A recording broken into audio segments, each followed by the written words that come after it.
What's up, you guys? Welcome back to my channel. I'm your girl Anastasia, and this is another episode here on Chef Chronicles.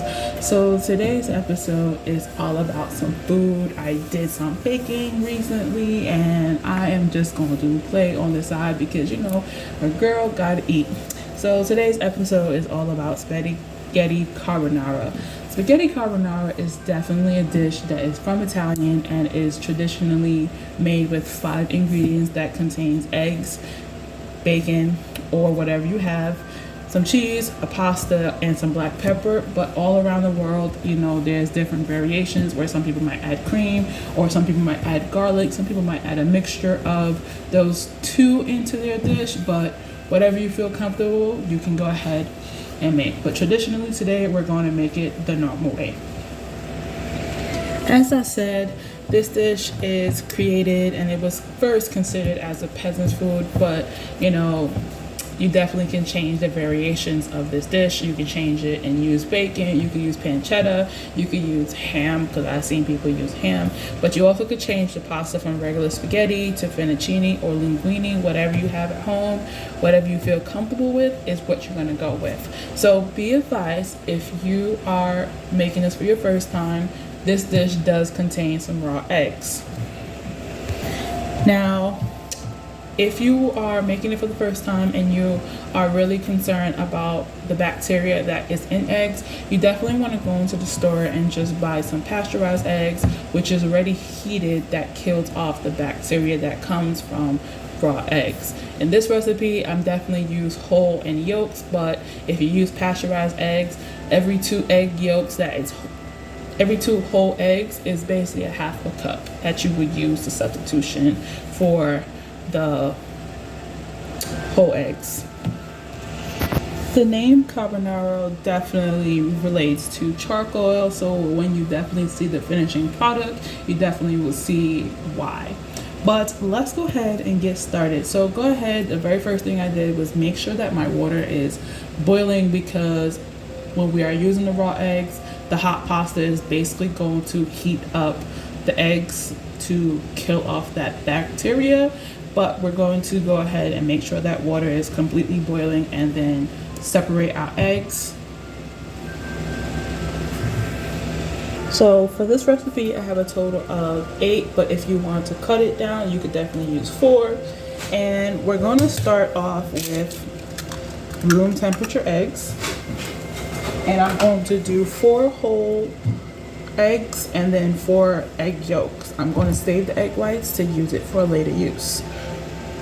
Now that we got our eggs separated, we're going to go ahead and add in our Parmesan cheese. I have about 1.5 cups here.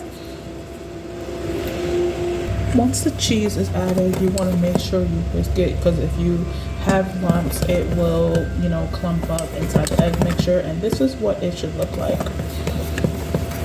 So now that we have our eggs and our cheese mixed in, we're going to go ahead and cook our bacon on a medium heat.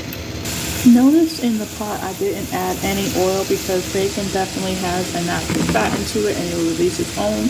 So we're just going to let this cook until it's nice and crispy. Look at how beautiful our bacon is.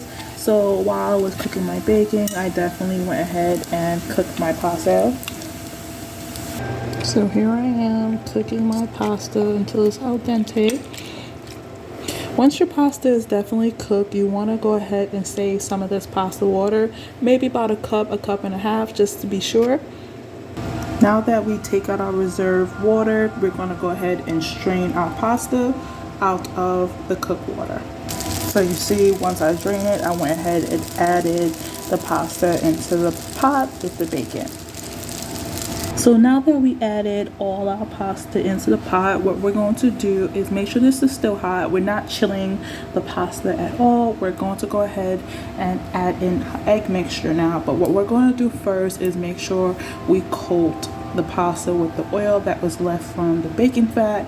I did take out some of the oil, and if you need to put more oil in here, you can. So here I am adding in some pasta water. And then I went ahead and removed it off the heat and add in our egg mixture. And now I'm just going to coat it until it moves that nice smooth consistency.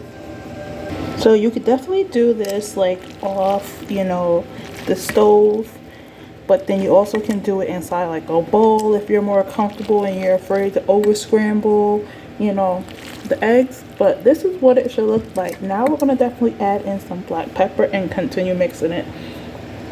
So once you're done coated and you put some black pepper, you definitely will go ahead and take some out and plate it onto your plate. Once you add in your parsley, it is definitely ready to serve. And now for the finale. And there you have it, you guys. Definitely, it was delicious. Definitely, once you make it, tip is it is recommended to be served fresh. So if you want to serve it to somebody, you definitely will have to make it consistently over and over.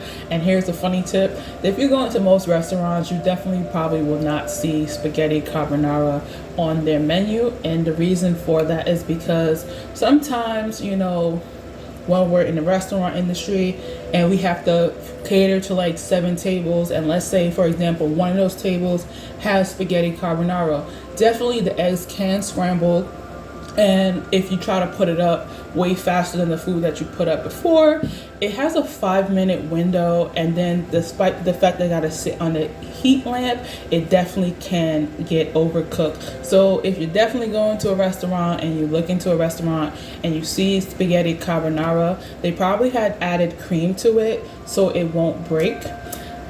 They also probably just made a deconstructed version of that dish.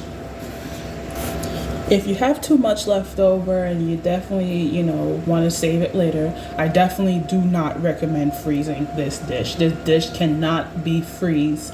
Do not freeze it. I had to make sure I say that like a couple times. Do not freeze it because it will not freeze well. If you want to save it later, the maximum time that you can keep it is a minimum of 2 days to a maximum of 4 days. Sometimes it is good after 4 days, but I would say maximum 2 days. Definitely after that 2-day mark, you would definitely want to check on it. But when you're storing it, you want to store it inside an airtight container and put it in the fridge. But when you're ready to heat it, you could definitely heat it on a stovetop or in a microwave. When I make this all the time and I have some left over, I definitely go ahead and do the microwave method just because I am worried about over scrambling it. So definitely I'll take it, put a couple tablespoons of water in there, and I will heat it 2 or 3 times until it reaches the consistency of the heat that I'm looking for, and also on a minute. I would not go no more than a minute on it. So take it out every minute. After the minute is done, stir it, check it. You might have to go 2, sometimes you might have to go 3 depending on your microwave. So I hope you guys like this episode. Please don't forget to like, share, and subscribe for more content. And I really want to say this video might be short, but